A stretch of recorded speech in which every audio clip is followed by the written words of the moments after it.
Well, October 18th, getting some things set up for getting the pump running again for the thermal mass for the heat exchanger. Wrote a couple of scripts just for turning the pump on and off manually, just obviously was from command line basically. You can see it's on at the moment by the lit up relay there, and you can see I got the coil installed in the thermal mass pot. I set it a little lower this time so I have room to do wax rendering, which I have to finish still over top of the coil. And so I'm just kind of testing to see how this stove compares with the other stove. How fast can I pull BTUs off, and then once I get the pot temperature down pretty cool, how much heat can I generate, and will it keep up with it? A bunch of other stuff like that. I don't have any thermal sensors hooked back up yet.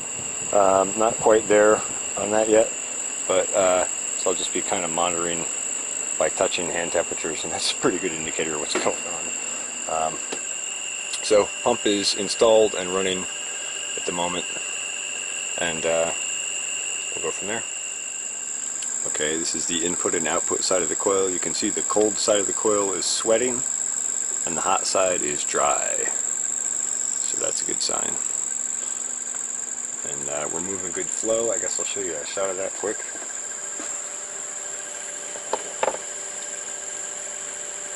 I think this pump is like 3.5 gallons a minute, something like that. So it's a decent amount of water exchanged. Alright, that's that.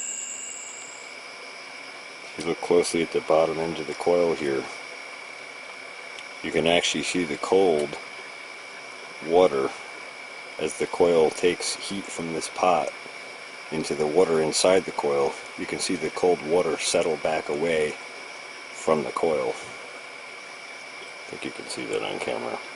Maybe better now.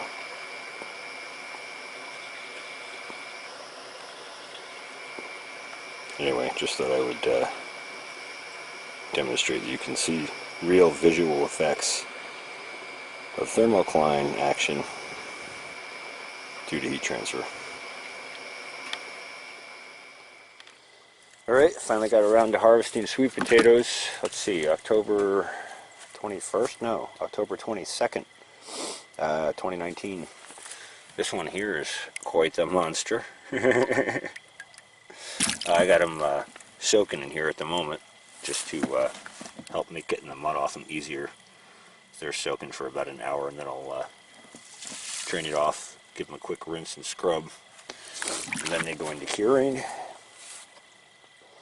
I don't know how much I'm going to need to cure them, because I'm probably going to eat through a good portion of them first few months of winter, and then of course a few of those have to go back in and start to make slips for next year, but that's a few months off yet.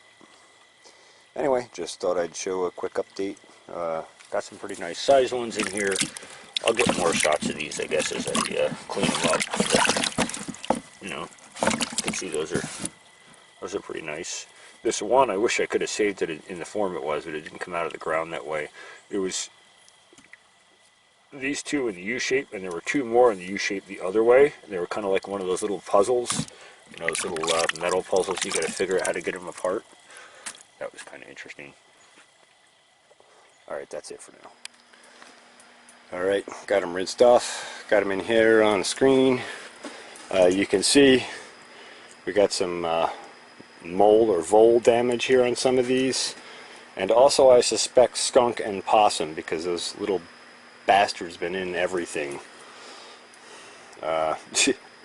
Anyway, aside from that, pretty nice haul for wasn't even a full row, 90 foot long, and I did my spacing way wide. I think I did 3 foot, but it was a good experiment and got lots of sweet potatoes to eat. I will enjoy these, and of course I'll propagate from these. According to Mother Earth news, curing for sweet potatoes should be 80 to 85 degrees, 80 to 90% humidity for anywhere from 4 days to 2 weeks. The closer you get to those conditions, the less time required to cure them.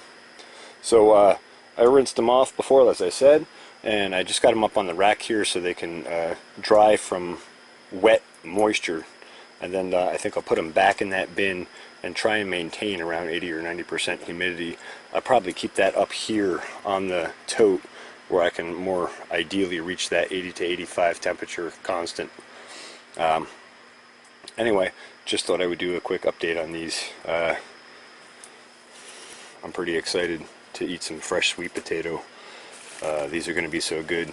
This one here just blows me away. That thing is huge. Let's just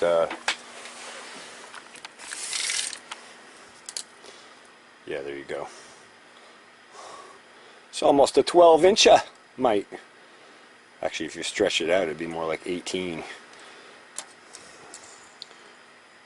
Yeah. Monster. Alright, that's that for now. October 23rd, 2019. We had a rainstorm come through yesterday. Got, I don't know, somewhere close to an inch of rain. Nice, steady, slow misting rain, so good aquifer recharge. And today it cleared out nice and it's beautiful. And the bees are active doing their thing. So let's see if we see any resources coming in here. There's been a lot of traffic in and out all day, but I haven't really gotten a close look to see what they're actually doing.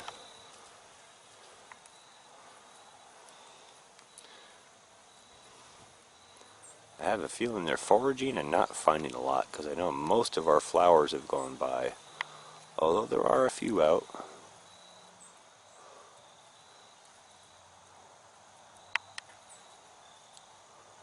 The blue jays come to visit and then take it off.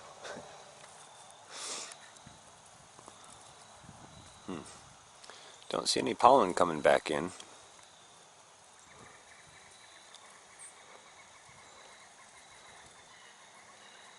Maybe they're just enjoying these last couple of sunny days. Anyway, I just thought I'd do a quick update on the bees. I don't know if I mentioned this last week. I went back into this upper super and went through and looked at all the frames in there. Still about the same as it was the last I had it open. A little more full, but not a lot. So given that those aren't completely full, I'm just going to leave that super on, and if they get low on resources they can use it, or if one of the other hives needs resources I can always pull a couple of frames of honey and push it over to one of the other hives. Half disappointed and half excited about that. Disappointed not to get more honey, but glad not to have to process anything else, because there's plenty of other stuff to do this time of year. Interesting how the yellow jacket's hanging out here, but I notice he's not trying to get down into the colony, because he knows those guard bees will kick his butt right back out of there. Okay, that's it for now. Supposed to cool off tonight pretty good, and I'm going to do a little bit of cleaning up and stuff, so got the stove fired up and rocking. Should have plenty of hot water for later. The Ram Reservoir pool is completely full again. That's nice to see. First we'll have to drain some of that for winter, but that's okay. Man, doesn't it look beautiful to see that water spilling out of the overflow in the sunlight?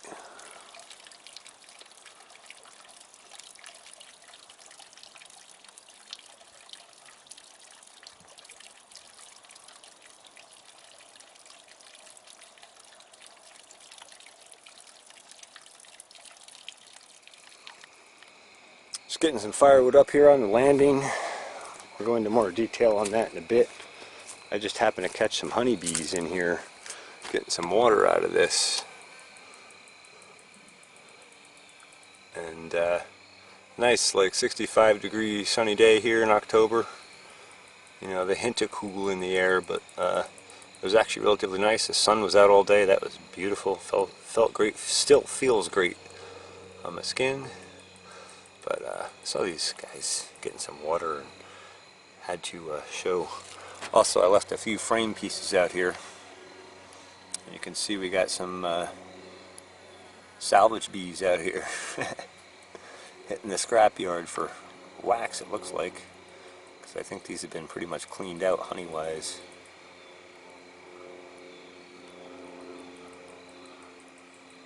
Anyway, I know my season and time to film these guys is coming to an end for the season, so I'm already half missing it because it's been so much fun studying and watching these guys.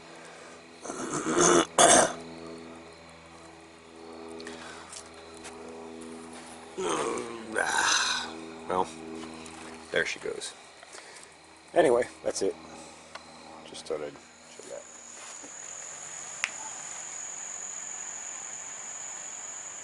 I have no idea what kind of bug that is. If anyone knows what that is, please comment below.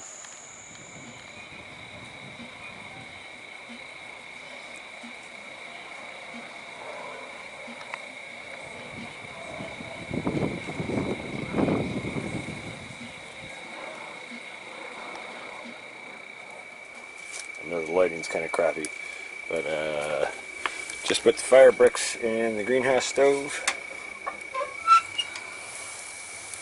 Probably can't even really see that all that well. I guess you can there.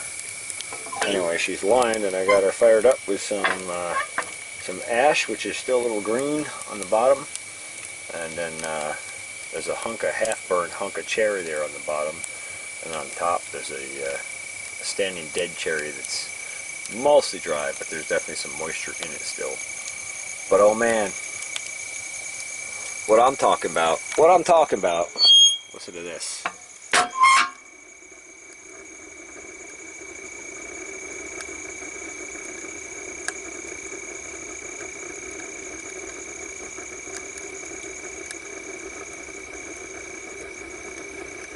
Yeah, baby. Turn it on! Turn it on! You need heat? We got heat. This greenhouse is going to be so much warmer and so much more temperature stable this winter. I am excited. Spread it on!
October 27th, 2019, here in the greenhouse, setting things up, a little more thermal mass added. Brought in one of the two big tanks I have. The other one's got a lot of holes in the bottom, and I could patch it, but I think I'm going to turn it into a planter. But this one just had one seam issue from back when I had it by the old stove, and I actually melted some of the solder. So I got it flipped around so that the seam is away from the stove this time. It's also pretty close, about an inch and a half away from the stove for that entire sidewall. I think that's about 24 inches down that whole length. Actually, it's a little more than that. Probably more like 30. So good exposure to heat. This is filling up by the ram pump at the moment, and actually you can see we just hit the fill point. And you can see the overflow happening, which will take any of this debris that was left in the tank off. I actually turned the camera on to show a couple of things. One, I wanted to show as the ram pump is filling, you can see all these tiny little air bubbles coming up. This hose has been submerged in here for hours. The ram pump is only pushing probably half a gallon a minute or so, so it's real slow, but all these little air bubbles that have been compressed in the pumping process, and they're rising back out the top. And of course you can also see the cold water coming out of the hose and falling to the bottom of the tank. I don't know how well you can see that on camera.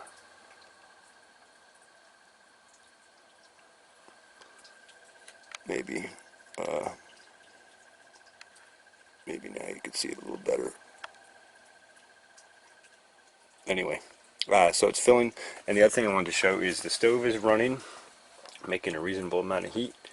I am not doing this vibration. The stove, the heat from the stove or the flame or something about that is causing this frequency vibrating the edge of the tank and sending little shock waves across the tank. I don't know how well you can see those on camera either. Maybe I did that one I just did with my hand because I had to grab the tank to get down, but yeah, I think you can see it better there. So as the stove is burning, it's throwing out a resonant frequency across the tank, which I am certain I will come back to study that more over the winter.